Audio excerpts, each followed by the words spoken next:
ये है, बाबा ने जो कह दिया, ये जगदम्बा है, ये माँ है, सरस्वती है।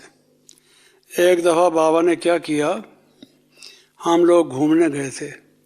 बाबा बच्चों को घूमने ले जाते थे, काफ़ी दूर भी कई दफ़ा निकल जाते थे। बहुत दूर हम निकल गए थे और वहाँ कुछ छोटी छोटी पतली पतली जो लकड़ियाँ होती हैं, आग जलाने से पहले जो लगाई जाती हैं ताकि आग सलगे, वो वाली, तो वो छोटी छोटी लकड़ियाँ बाबा ने कहा सब लोग इकट्ठे कर लो। तो हर एक ने दो दो चार चार ले ली। जैसे हम पढ़ा करते थे कि भाई ऋषि कुल वाले जो होते थे, सुबह को जाके हवन के लिए वो लकड़ी इकट्ठी कर लाते थे। तो ऐसा दृश्य जैसा लगा कि बाबा पता नहीं क्या करना चाहते हैं और कहते हैं लकड़ी इकट्ठी कर लो। और उन दिनों यज्ञ में लकड़ी का ही इस्तेमाल होता था, लकड़ी और कोयले का। ये सोलार वगैरह वगैरह तो आप देख रहे हैं कि अभी आया है। तो इकट्ठा कर लिया और फिर बाबा ने रास्ते में मेरे से कहा, तुम्हें जगदम्बा की आरती आती है? जी, मैंने कहा बाबा आती थी किसी ज़माने में, आपने कहा ये भक्ति मार्ग दुर्गति मार्ग है, तो मैंने भुला दिया, उसको निकाल दिया। कभी आप कहते हैं कि ये जो है भूसा है, भूसा, जो ये बातें हैं, तो मैं भूसे को बुद्धि में कैसे रखूं, क्योंकि आपसे रतन लेने थे। तो बाबा मैंने भुला दिया, थोड़ा सा एक दो लाइन चार लाइन मालूम होगी।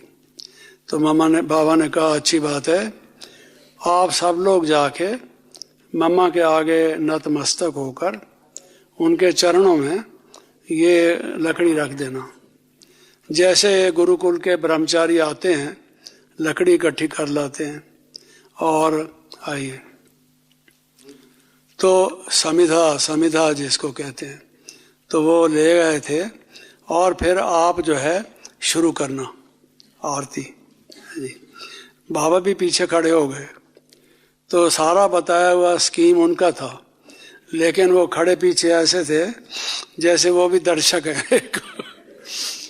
तो बाबा के सामने रखा, ये मम्मा के सामने, और थोड़ा सा गीत भी किया।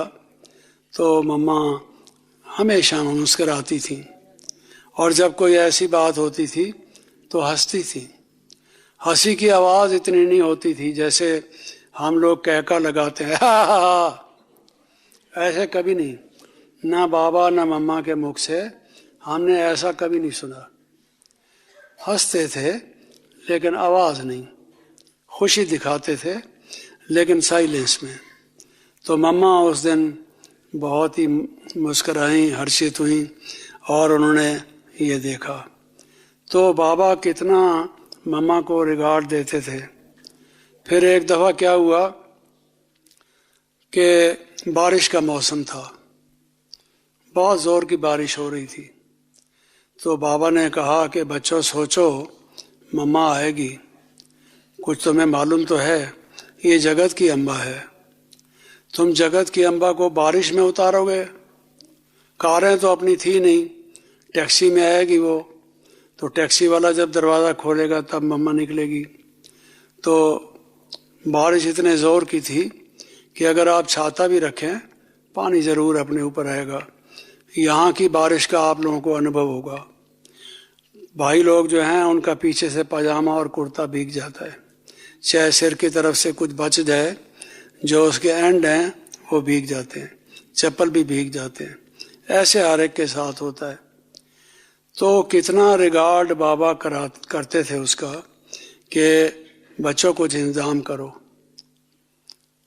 मम्मा है, जगत की अम्बा है, उसको बारिश में तुम ले आओगे?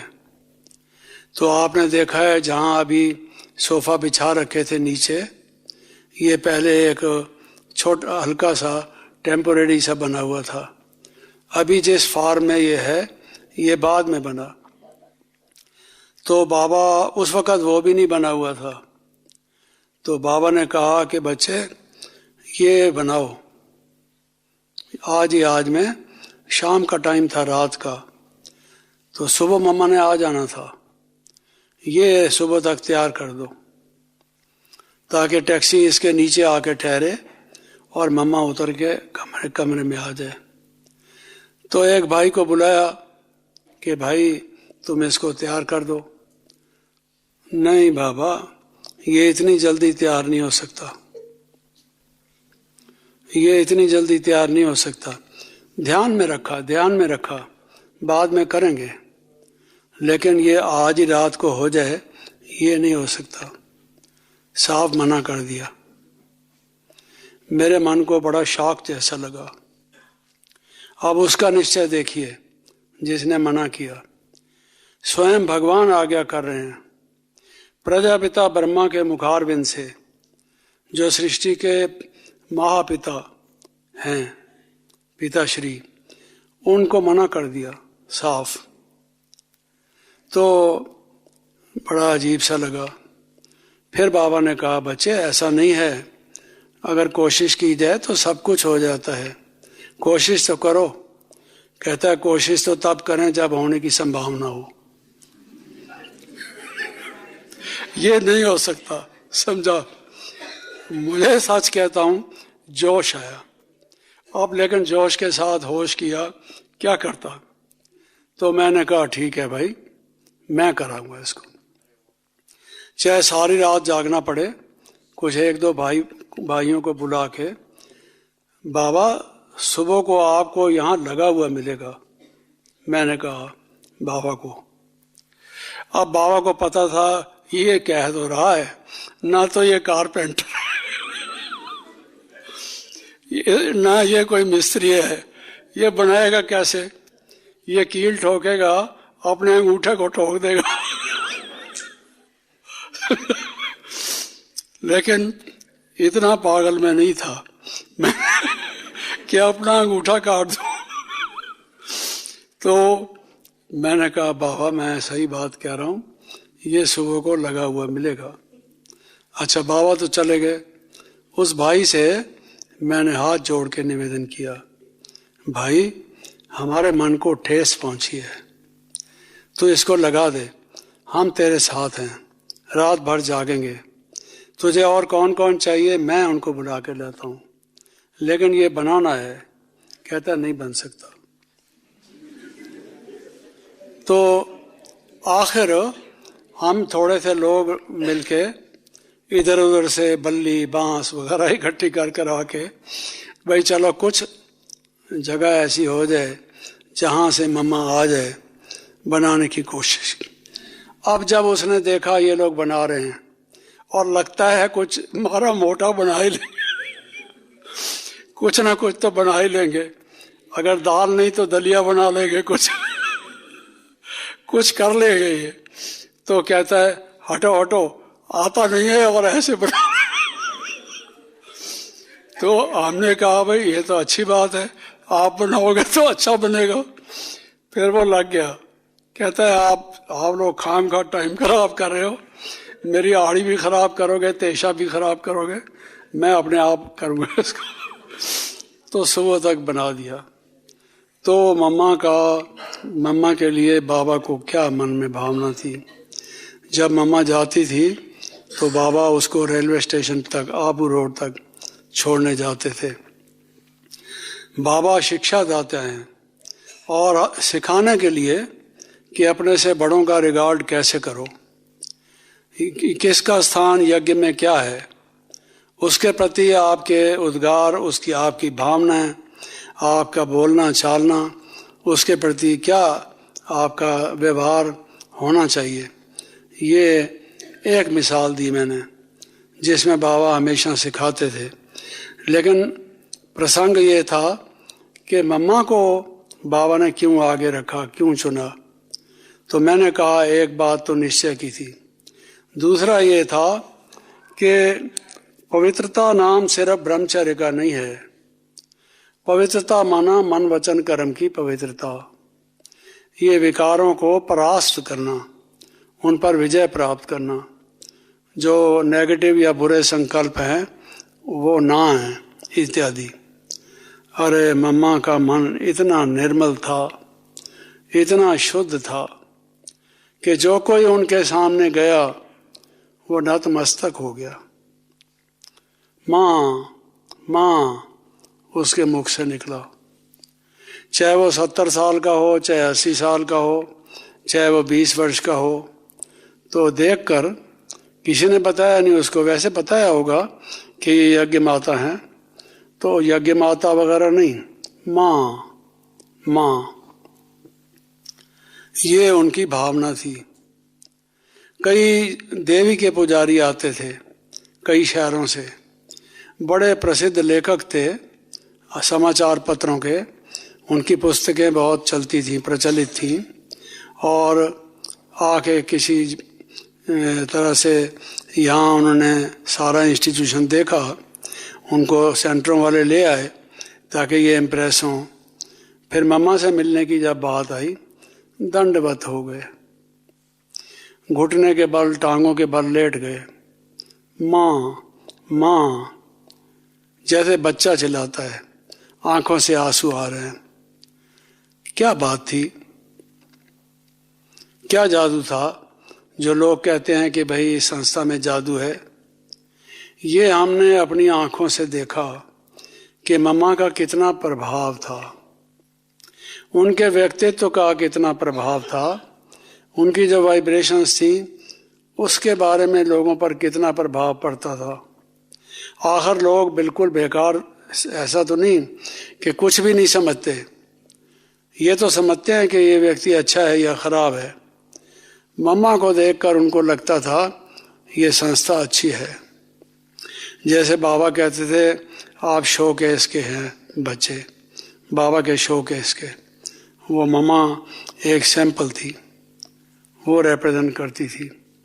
तो और बहुत सी बातें हैं, मैं उसका अधिक समय न लेता हुआ अब परदादी जी से कहूँगा, क्योंकि ये शुरू से आए, तो इन्होंने मम्मा के बारे में जो देखा, अनुभव किया, कुछ एक आध बात जो है, चूँकि समय भी कम है, दो एक अनमोल वचन हमें सुनाए मम्मा के बारे में। मम्मा के अंग संग रही है तो क्या सुनाएंगी। मम्मा के अंग संग रही है इसलिए सुनाऊंगी, क्या सुनाएंगी। क्या कहती है?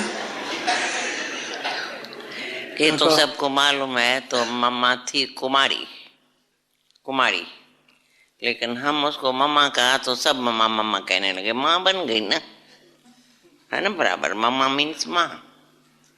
तो वैसे ही मम्मा का प्रकृति स्वभाव कहे, बहुत गंभीर शांत स्वरूप, और हंसती है तो भी मुस्कुराएंगे।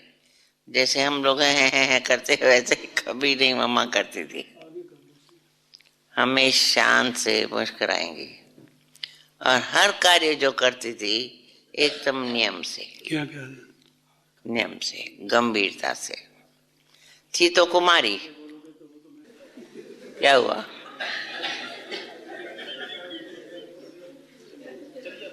कुमारी थी तो कुमारी ना, परंतु हमको बहुत प्यार से पालती थी, इसलिए मैंने नाम मम्मा रख दिया। माँ उसको कहती थी, मम्मा। तो सबकी मम्मा हो गई। गंभीर शांत स्वरूप, सदा हर्षित मुख।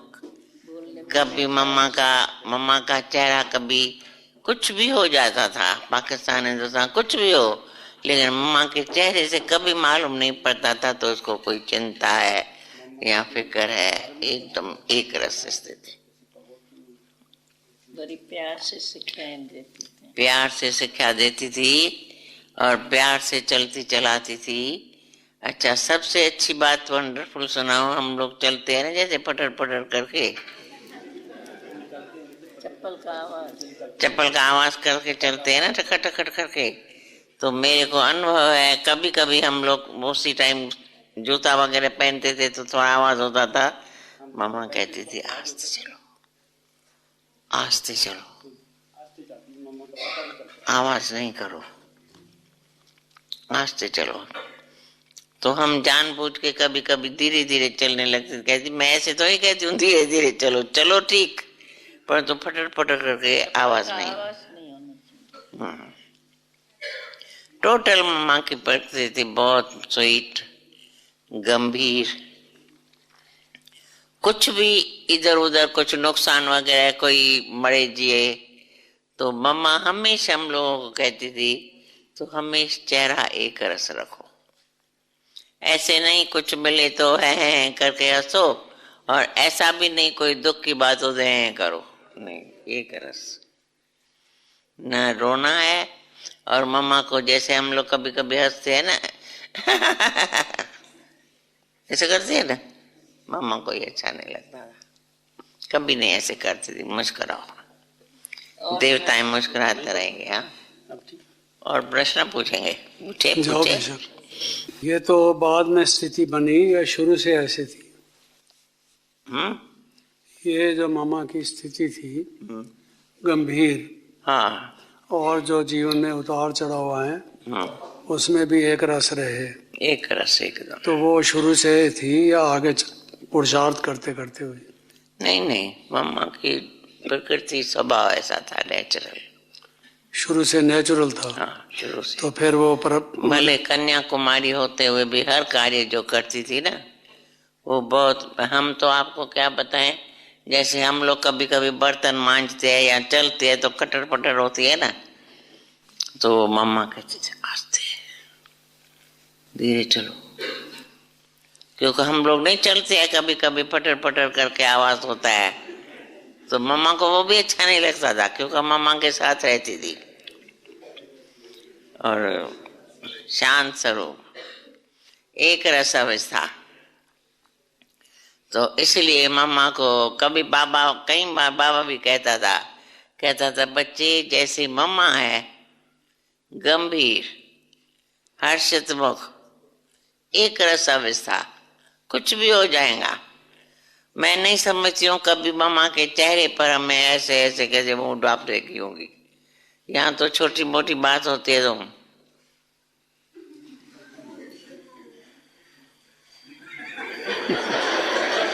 ऐसे होता है। लेकिन प्रदादी जी से निवेदन है, हाँ?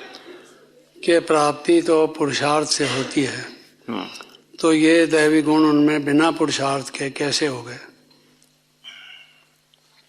पुरुषार्थ, बिना पुरुषार्थ के नहीं, लेकिन हाँ, बिना पुरुषार्थ तो हर बात का करना पड़ता है ना। लेकिन जैसे ना किसी का स्वभाव ऐसा होता है और किसी का ऐसा होता है, कुछ खुशी की बात होंगी तो हंसेंगे, और कोई दुख की बात होंगी तो ये करेंगे, मूड खराब करेंगे। दिखाने का पुरुषार्थ नहीं, अंदर से नेचुरल, मम्मा की नेचुरल प्रकृति ऐसी थी जो कभी भी हम लोगों ने ऐसे नहीं देखा तो मम्मा की आज मूड खराब है, मुख से निकलेगा ही नहीं, कुछ भी हो जाता था। कभी समझो हम लोग कोई गलती भी करेंगे तभी गुस्सा करे, डांटे नहीं, ये ठीक किया, अच्छा किया, नहीं, आगे के लिए ध्यान रखो। समझो कोई गलती किया तो ऐसे नहीं कहेंगे तुमने ये क्यों किया, ऐसे किया, गुस्सा करे या डांटे या ऐसा, एकदम नहीं, पूछेंगे ये अच्छा किया, ठीक हुआ, नहीं, आगे के लिए ध्यान रखो। बस गलती की करेक्शन ये होती थी। टोटल मम्मा की प्रकृति जैसे समझो देवता। बाबा कहता ही था तुम्हारी मम्मा देवता स्वरूप है, हर्षित मुख अभेश। कभी समझो हम लोग के कोई गलती बलती करते थे कुछ नीचे ऊपर तो ऐसा ऐसा चिक लो, कभी नहीं, गुस्सा नहीं करती थी। हाँ, ये तो कह रही हैं कि मम्मा में ये गुण नेचुरल थे, लेकिन मैं ऐसा मानता हूँ कि अगर नेचुरल थे, अपने में जीवन में गुण नेचुरल हों, इसके लिए तो और ज़्यादा पुरुषार्थ करना पड़ता है, क्योंकि नेचुरल बनाने के लिए बहुत मेहनत की ज़रूरत है। लेकिन ये कहती हैं कि नहीं, नेचुरल थे। तो मैं इस बात को इस तरह से हल करता हूँ, समझता हूँ कि बाबा की जो शिक्षा मिलती थी, मम्मा फौरन उसको अपने जीवन में ले आती थी, उनको दोबारा कहने की ज़रूरत नहीं थी। वो ये नहीं कहती थी कि मैं पुरुषार्थी हूँ, आखिर गलती तो होती है ना जब पुरुषार्थ करता है, उसकी जस्टिफिकेशन नहीं देती थी, बल्कि उसको अपने जीवन में धारण कर लेती थी। इसलिए बड़ी जल्दी से वो नेचुरल हो जाती थी। बाकी पुरुषार्थ करना पड़ता था, क्योंकि बिना पुरुषार्थ के प्रलब्ध कैसे मिलेगी। और फिर बाबा का क्या पार्ट रहा, अगर किसी में पहले से ही दैवी गुण हो तो शिक्षादाता तो बाबा थे।